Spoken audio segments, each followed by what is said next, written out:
conforme estávamos conversando anteriormente, quando citamos o que o Kardec traz para nós no capítulo 4, no item 26, que a encarnação, aliás, precisa ter um fim útil. E é essa utilidade que buscamos, é essa utilidade que consola a nossa alma.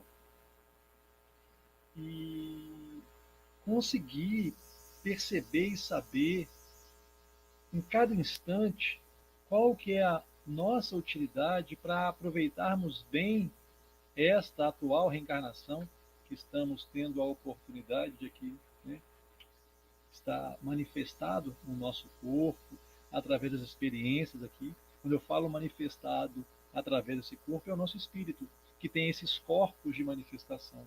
E o corpo físico é um desses corpos que entra aqui em contato com a vida de sobrevivência e que não é nada fácil.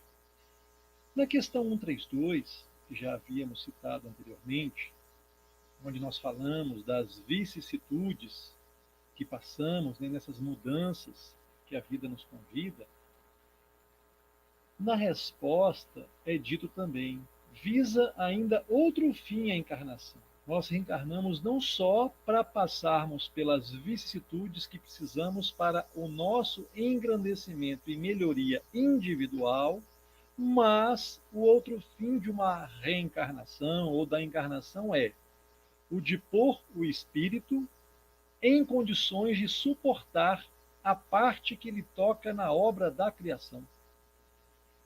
Olha, quando a gente não está sintonizado com essa parte que nos toca, vem aquele vazio, aquele sentimento que é muito ruim e geralmente acontece na terceira idade, que é quando eu não me percebo útil para a vida. Conseguir fazer a nossa vida ser necessária, colocar à nossa disposição, nosso espírito de cooperação, de entendermos o entorno, aonde estamos inseridos, seja na família, na sociedade ou no meio ambiente, e fazer com muito carinho. E a palavra suportar aí não é ter que suportar cegamente, não. É ser o suporte, porque nós precisamos ser o suporte uns dos outros, não só dos humanos, mas da natureza, dos animais. E é isso. Nós reencarnamos, né? Nós nascemos, aqui estamos, e a hora da morte é certa. É uma passagem com data de retorno. Esse corpo tem validade. É ele que não consegue mais reter o espírito. E quando chega esse momento, o momento da partida, e existem inúmeras formas dessas partidas, né? E para aqueles que ficam, é uma dor muito grande. Ainda mais quando você não tem noção para onde ou como está aquele seu ente querido. Nós não conseguimos vê-los, mas alguns deles, dependendo da condição que eles desencarnaram, da vida que levaram, conseguem perceber-nos. E Kardec diz que tem 4 alternativas depois dessa morte.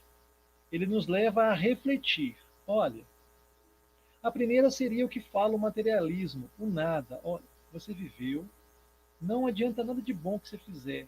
Tem que viver aqui e agora. É o que fala o materialismo, é o que mais Kardec tenta combater, tentando apresentar para aqueles da sua época, seja no campo da ciência ou da religião principalmente, a sobrevivência, a manifestação dos espíritos. É tanto que a primeira pergunta do Livro dos Médiuns é: há espíritos? Porque aqueles que o comunicavam com ele não é demônio, não são santos, não é Deus, são homens despidos do corpo material. E o materialismo prega e orienta esse nada. Faça o que tem que fazer para o seu bem-estar aqui e agora. Não estimula em nada a caridade. É o que nos traria e nos trará a salvação, entendendo aí corretamente o que seria a caridade.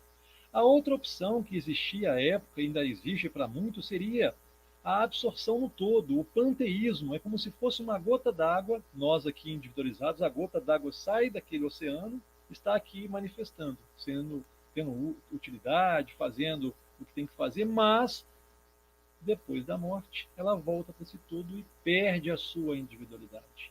Nesses dois casos aí, não haveria nenhuma individualidade, você não poderia se identificar ou ser reconhecido no plano espiritual, porque na primeira opção nem existe plano espiritual, e na segunda você seria absorvido nisso tudo, perderia a sua identidade. Tem a terceira opção que a igreja apresenta, de uma individualidade, e essa nossa individualidade, essa nossa identidade após o desencarne, existe. Você pode orar para a alma, desde que ela não tenha suicidado. Existe essa informação, né, que nós temos aí, fomos educados nela, pelo Espiritismo, nessa nova proposta, ou a proposta real da condição do espírito após o desencarne, ore sim, por todos, por todos.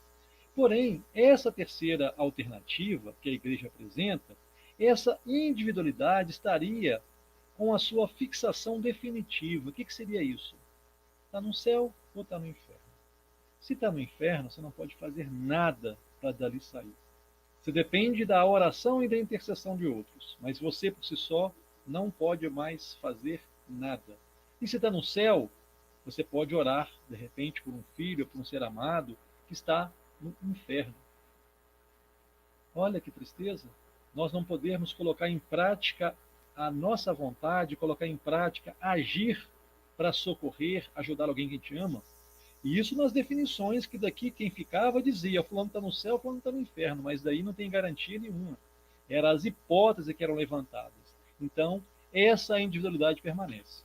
E a quarta alternativa que nos apresenta a doutrina espírita seria o seguinte: desencarnou, essa individualidade tem a progressão indefinida, se está no, entre aspas, inferno, dali você pode sair apresentando os três caminhos que o Espiritismo nos orienta, né? Que é o arrepender, expiar e reparar. É mais ou menos assim como um amigo muito bem definiu numa metáfora. Você está aqui na Terra, num grande salão, tem várias cadeiras, você bagunça as cadeiras todas, joga no chão, deixa umas viradas, as partes de baixo para cima. Você desencarna. Chega lá e fala: oh meu Deus, eu baguncei as cadeiras tudo, você me perdoa? Aí na metáfora Deus diz para esse ser: oh meu filho, eu não te perdoo e nem te condeno.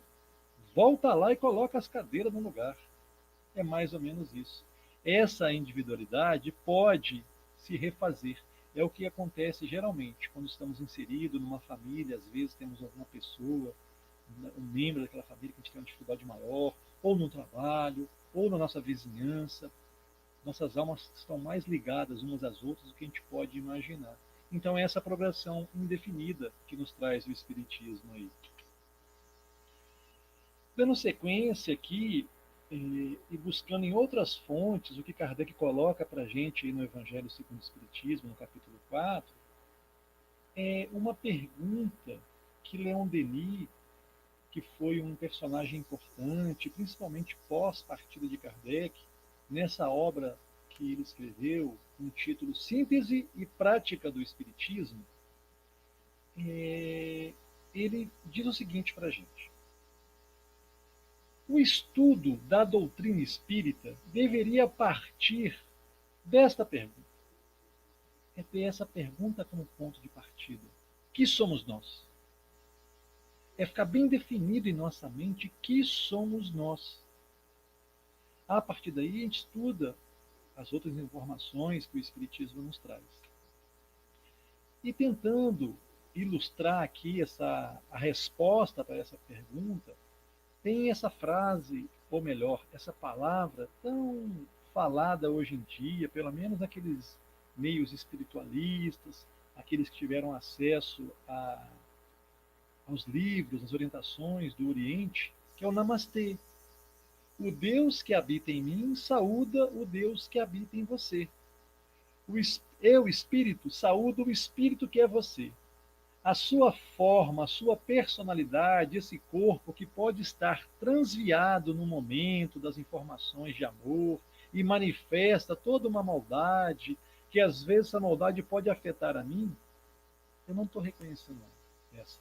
Eu reconheço esse espírito imortal, essa centelha divina que, assim como eu sou, que ainda não tomou posse desse reino de Deus, da nossa parte da herança, que é a bondade que Deus se manifesta, ou que Deus nos deixou como um legado, para a gente buscar.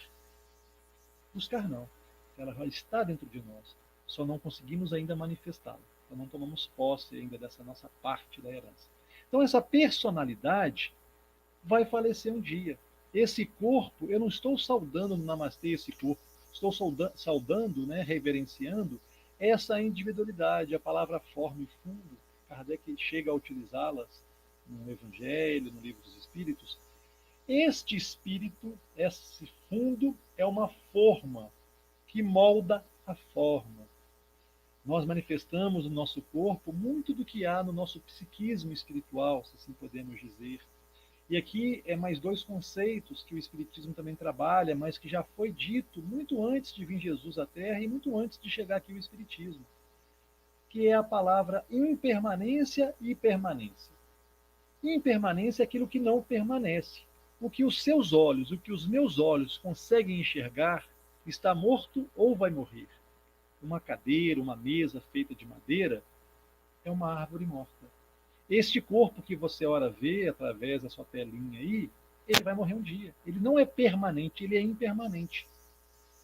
Com essas informações, com esse entendimento, deveríamos ter uma lente para enxergar a vida dessa forma. Então, nessa pandemia, onde a tristeza está devastando aí inúmeros corações, quantos espíritos que morreram nessa pandemia? Nenhum. Hoje, a data de gravação dessa reflexão, temos mais de 410 mil mortes de corpos físicos. Mas esses espíritos continuam vivos, estão permanentes, porque eles não morrem nunca, são imortais. Se por um acaso algum de vocês que estejam me vendo ou ouvindo tem algum ente querido que fez a partida, pode rezar por ele, pode orar por ele, pode bater o seu papo, mostrar a sua gratidão, tal qual na mensagem que nós vimos aí através da médium, porque ele é permanente, nós somos permanentes, nós espíritos. No livro Obreiros da Vida Eterna, de André Luiz, onde Emmanuel faz o prefácio, eu queria que através das imagens, traçar aqui com vocês o início desse prefácio, que eu acho muito bem. Começa mais ou menos assim: o homem moderno, pesquisador da estratosfera e do subsolo, esbarra ante os pórticos do sepulcro com a mesma aflição dos egípcios, dos gregos e dos romanos de épocas recuadas. Os séculos que varreram civilizações e refundiram povos não transformaram a misteriosa fisionomia da sepultura. Milenário ponto de interrogação. A morte continua ferindo corações e dilacerando inteligências. É isso. Muito antes de vir Jesus, a morte sempre foi a nossa maior ameaça. Um medo raiz. Quando temos medo de sentir fome, além da dor que uma fome nos traz, é a sua consequência. Temos medo das doenças. As doenças causam dor e sofrimento, mas o que mais nos apavora é o que está atrás dela, que é a morte. Então, esse milenário ponto de interrogação, até o momento, para muitos de nós, ainda nos causa essa dor terrível. Fere os nossos corações e não traz um entendimento para nossas inteligências. E é isso. O Espiritismo tem a proposta de diluir esse medo e nos trazer uma certeza nessa sobrevivência. E as cartas de Chico são riquíssimas, as cartas que ele trouxe dos entes queridos aí. A alma após a morte. No livro dos Espíritos, na questão 149, em que se transforma a alma no instante da morte? Em que ela se transforma? Volta a ser espírito, ou seja, retorna ao mundo dos espíritos, que ela havia deixado temporariamente. Nós vimos lá no início do estudo dessa transitoriedade. Aqui é como se fosse numa viagem. Você viaja para outra cidade, ou para uma praia, por exemplo, que muitos gostam, ou para um local de campo. Ali tem um tempo determinado. Você vai voltar para as suas coisas.